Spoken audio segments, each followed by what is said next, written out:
Welcome back to the deep dive. Today, we are taking a break from the external world, the markets, the tech trends, all of that, and we're turning the lens inward. Because, let's be honest, the most complex operating system we deal with isn't in our pocket. It's right between our ears. And it's usually the one with the most bugs. Exactly. We're talking about that nagging voice in your head, the one that waits until you're about to do something brave or new, and then it just whispers, "Who do you think you are?" Or you're going to look like a complete idiot. We all have it. We all do. It's just part of the universal human condition. But the content we're unpacking today really challenges this idea that we just have to live with it. It suggests most of us are walking around in a state called the Great Sleep. The Great Sleep. That sounds pretty dramatic, like something out of a sci-fi movie. It does, but it's actually a very practical way to describe living on autopilot. Mm.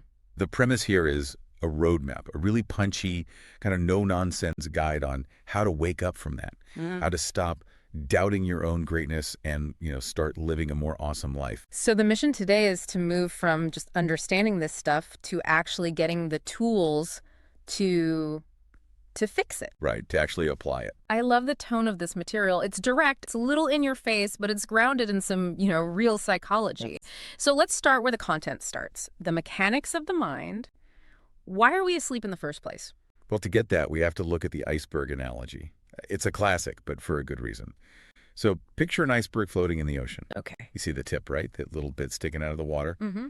That's your conscious mind. And the content here says this is only about 10% of who we are. It calls it the manual operator. Right. The manual operator is the part that thinks it's in charge. It analyzes data like, it knows 2 + 2 = 4. It judges things. It decides what to order for lunch. It feels like you. But while that manual operator is busy, deciding between a salad and a sandwich, there's this massive 90% chunk of ice underwater that's actually driving the bus. That's the subconscious mind, or as it's called here, the blueprint. And this isn't the logical part of you. This is like a storage vault. A vault for what? For everything. Every unfiltered emotional experience, every deep-seated instinct, and this is the big one, all the childhood programming you picked up before you're even old enough to question it. That's the really terrifying part. The key insight here is that while your conscious mind thinks it's driving, the subconscious is actually steering the whole ship. And it's steering based on these outdated maps. so if your map says money is scarce or I'm not lovable, It doesn't matter how hard your conscious mind tries to work against it. The ship just follows the blueprint. You're basically fighting your own autopilot system. okay, so we have this autopilot, but the content introduces a specific character, a villain, really, that keeps us stuck. They call it the big snooze. Which is such a great rebrand for the ego. I mean, usually we hear ego and we think arrogance. But here, the big snooze is the part of you driven entirely by fear-based protection. And its validation is 100% external. It's obsessed with what will they think. Always. And it has a motto that I think everyone will recognize. Stay in the veal pen. It's safe here. It's such a visceral image, isn't it? The veal pen. Cramped, limited, but safe. The content uses this hilarious analogy to explain its motivation. It compares the ego to an overprotective Italian mother. I loved this part. It's not some monster trying to kill you. No, It's a mom who is just terrified that if you go outside, you'll, I don't know, catch a cold or scrape your knee. her intentions are good. She just wants to keep you alive. But she's totally fear-based and controlling. And if you listen to her, you never leave the house. You never grow. You just stay in the veal pen. So waking up means recognizing that voice isn't the truth. It's just fear in a disguise. Exactly. And you have to contrast that with the higher self, which is the total opposite of the big snooze. Its motivation is love and abundance. Its validation is internal. And its motto is way better than the veal pen. The motto is, I am a rock star. Let's party. It's about shifting from living in the past, which is where the big snooze lives, right? To living in the present moment. Okay, so we know the players. We've got the subconscious, the big snooze, and the higher self. But how does this actually work in terms of attracting the life we want? This is where the content shifts to the physics of greatness. This brings us to the concept of frequency and the law of attraction, but it's visualized as a radio dial, which I think makes it so much clearer. I really like this metaphor. It explains why positive thinking often fails if you don't change your underlying state. So on one end of the dial, you have 89.9 FM. Also known as the suckle. The suckle, yeah. The signal on this station is fear, worry, jealousy, and the result, struggle, and microwaved ramen. It's the perfect description of a low-vibe life. Right. Because you're just getting by, you're eating the ramen, feeling the struggle. But if you just slide that dial over to 105.9 FM, That's awesomeness. And the signal is joy, gratitude, and love. The result is opportunity and slow jams. but here's the actionable truth. This is the physics part. You cannot hear the music on 105.9 if your dial is stuck on 89.9. That's the aha moment. You can't just stand in the suck hole and demand to hear a slow jam. It doesn't work. You have to change the frequency first. You have to raise your frequency to match the life you want. If you're vibrating at lack and worry, you literally will not be able to perceive the opportunities that are right there in front of you. And part of changing that frequency is changing how we see ourselves. The content contrasts two ways of looking at yourself. The first is the funhouse mirror. This is the ego's view. It distorts everything. You look in the mirror and your first thought is, I suck, or I'm a fraud. Or you just hyper-focus on one specific flaw, like, my nose is huge. We've all been there. It's not an objective reflection at all. It's totally distorted. Contrast that with the alien lens. The activity here is to literally be the alien. What's that mean? Imagine you're an alien. You just landed on Earth and you're inhabiting your body for the first time. You have no history, no baggage, no memory of your failures. You're just looking at this human vessel with total wonder. An alien would look at you and just see a human miracle, Yeah. limitless potential. They wouldn't know about your credit score or that awkward thing you said 5 years ago. Exactly. They just see what is. And because they detect no past baggage, they don't compare. And the takeaway here is huge. Comparison is the fastest way to take the fun out of life. Okay, so we're working on our internal view, but we still have to navigate the social world. And let's be honest, other people can be the biggest drain on our frequency. The content offers this flowchart called The Art of Not Caring. This is a masterclass in social boundaries. The logic is so simple. It starts with the question, should I care what they think? And it branches off from there. First check. Mhm. Does this align with my truth? If yes, great. If no. You ask the next question, will it physically harm anyone? And if the answer to that is also no, Then the instruction is in giant red letters. Stop caring. Do it anyway. it seems so blunt, but it cuts through so much noise. It does. And there's a reality check here that I think is vital. What other people think about you has nothing to do with you and everything to do with them. It's like an old childhood defense. I know you are, but what am I? It turns out that was actually profound wisdom. People are just projecting their own fears and insecurities onto you. If they judge you for taking a risk, it's usually because they're scared to take one themselves. So we've got the mindset shift. We're ignoring the haters. Now we need the practical gear. The content outlines a mindset upgrade toolkit to make, and I'm quoting here, your brain, your bitch. Strong language, but, we're fighting a powerful subconscious. We need strong tools. There are 3 tools listed. First up, vision boards. Now, I know some people kind of roll their eyes at the whole arts and crafts thing, but why is this here? Because the mind thinks in images, not just words. If you just say, I want to be happy, your subconscious doesn't really know what to do with that. A vision board sends a clear visual order to the universe. It forces you to be specific. The second tool is affirmations. And this is all about rewiring neural pathways. The progression is simple. Thoughts become words, words become beliefs, Yeah. and then beliefs become your reality. You are literally overwriting the old code in your brain. And the third tool is your environment. Upgrade your surroundings. This goes right back to frequency. The command is, if you want a high vibe life, stop hanging out in a low vibe hole. You have to put yourself in environments that support the frequency you're trying to hit. And there's a core rule under all of this that is so important. The hardest part for most people. You have to change your thinking first, and then the evidence appears, not the other way around. That's it.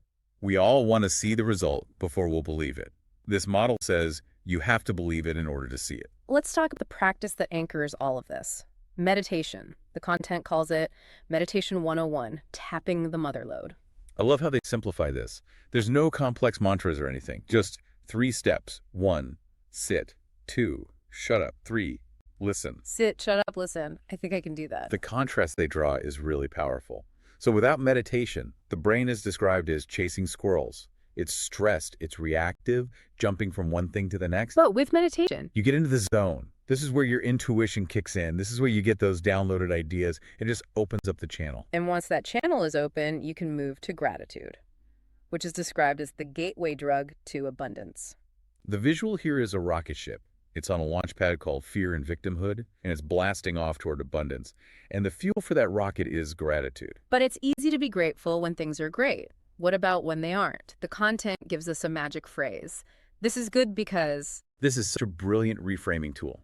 Even in a terrible situation, you force yourself to finish that sentence. I just got fired, and this is good because now I can finally start my own business. It forces you to find the opportunity.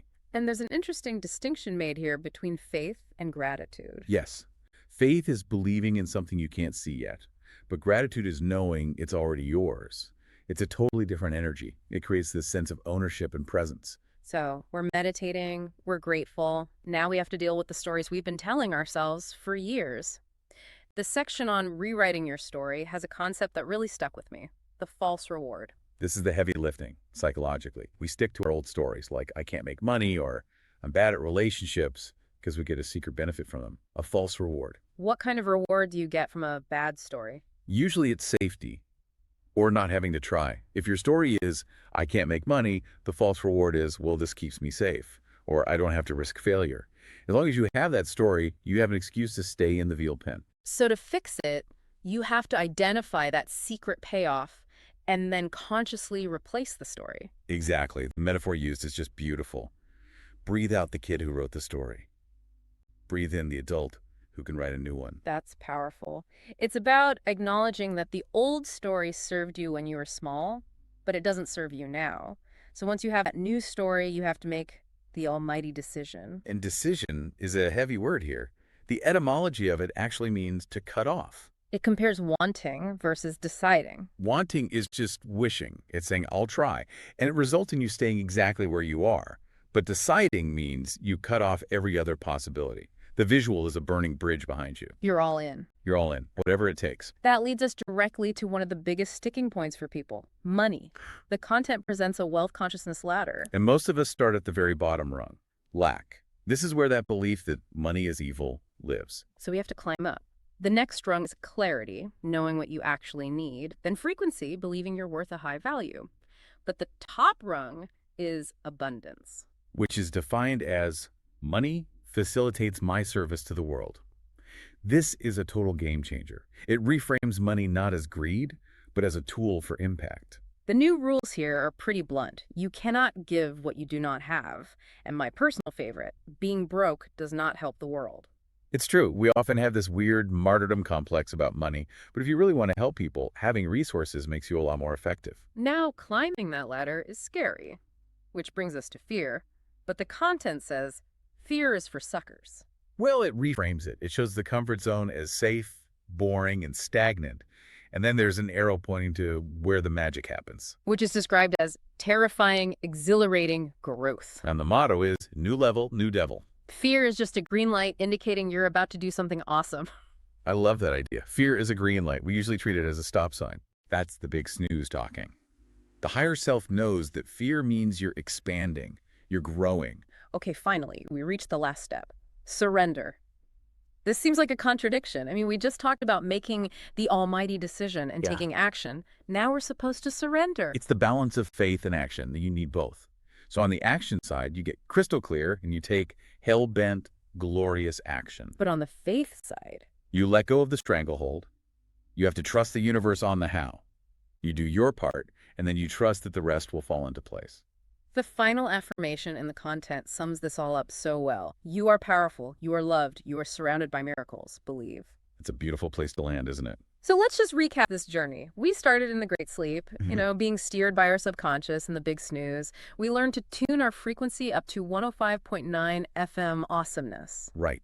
We learned to see ourselves through that alien lens, to stop caring what others think, and to use the toolkit, the vision boards, the affirmations, to rewire our own brains. We moved through meditation and gratitude. We rewrote our old stories, and we made the decision to just burn the bridge behind us. We climbed the wealth ladder, we learned to treat fear as a green light, and finally we surrendered to the process. It's quite a roadmap, from the veal pen to the magic zone. It really is. And it's all actionable. That's the best part. It's not just theory. Here's a thought I want to leave everyone with today. We talked about the false reward, that secret benefit you get from staying stuck. My question to you is, What is your false reward? What are you getting out of playing small? Is it safety? Is it sympathy? Is it just not having to try? That's the uncomfortable question that can unlock everything. And once you answer that, you can breathe out the kid and breathe in the badass. Thanks for diving in with us. See you in the Magic Zone.